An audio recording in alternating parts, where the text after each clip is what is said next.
just outside of Philadelphia. We have a fun club here. Not too long ago that this used to be an airport. It used to be the old airport hangar, which now is the maintenance. And you can see right here, hole 5 was the actual runway for the airport. Let's take a look here at Shannondell Golf Course.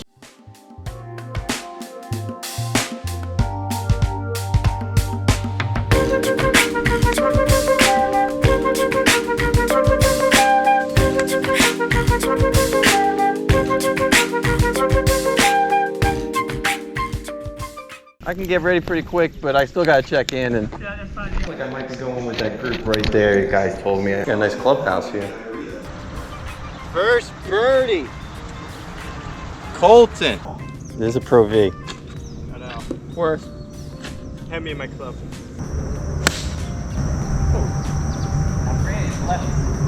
Oh. Funny, I didn't even realize. Oh, look at that! What a shot! What was that all about, Colton? You had a full show here.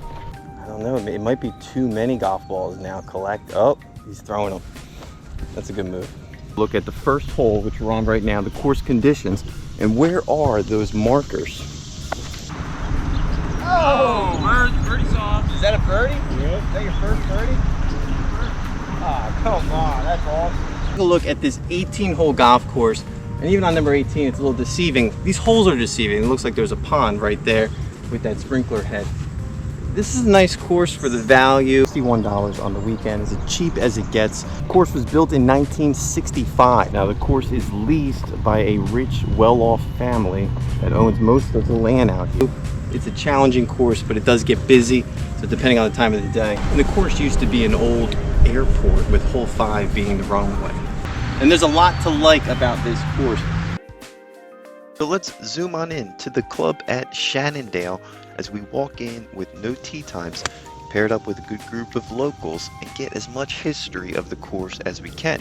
There's been one name change. It used to be called George Washington Golf Course. It was constructed in 1965. And the layout of the course is a lot of dog legs. I'd say almost every other hole felt like it would be a dog leg. The condition of the course, well, we don't hide. You can see right now that it was pretty nice. It had a lot of charming bridges cutting through the course. There's streams, so you got to be careful. You could lose the ball even though you think you found it as you hit it off the tee. Overall, the trees play a factor too. There's a lot of shade on the golf course. It's more of a parkland style course. The putting green conditions are in comparison to some other Philadelphia public golf courses. Nothing crazy. This is the hole here, number 5, that used to be the runway. I didn't know that until I started digging in and asking questions. There's no advertisements on this. You would think they would want to even rebrand to an airport theme type golf course, like a Scott's Run or some other courses that we've seen before. They used to be an old airport. I think that's a fun historical factor of this course. Now, being built in 1965, we couldn't find the actual golf designer. I did a little bit of digging. It's definitely not a famous one. I suspect it's a local guy. I'm hoping that maybe in the future I can put a comment down below, or maybe you can provide who that golf designer is. That's one of the biggest takeaways from this video. We like to find that, but we can't dig in too long. I reached out to the golf club. They didn't know. They did mention the airport factor, so that was interesting to at least get that information out of it. There's been plans to build houses around this course in 2012. That seems to die down. I don't know if it's going to happen. Everything about the course has a lot of charm. You can see there's a lot of flowers. This is the summertime, so everything's going to be bright and blooming, but it's a busy golf course. It's outside of Philadelphia. It's one of the closest ones outside of Philadelphia. You could get hit by a golf ball out here, and depending on your round, you can also take some time to look for golf balls on some of these par 3s in the lake. Overall, I thought the course was more of a cart type golf. You don't really want to walk this golf course too much. A lot of dog legs, so you could you know, it's 50-50 there, but you don't get too much of a discount for walking it, so just be mindful of that. We'll drop the prices here on the screen, but overall I think, you know, it's got some charm being in the 1960s feel. It's a little far, stretching a total from those back tees, not even 5,990 yards, so I figured it wasn't that long. So it's barely hitting 6,000 yards.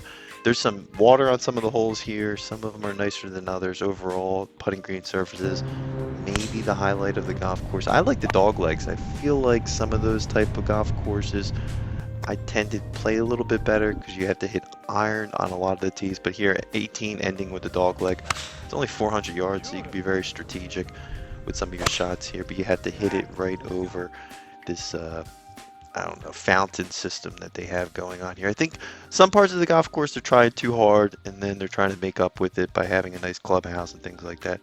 So I suspect that maybe around here can go up to $85, $90 in the future. But overall, I think it's a good one to cross off our list, and hopefully in the near future we'll play some more golf. This is it. This is the Parfessor. Keep a lookout for more videos to come. It went in the hole. It went in here.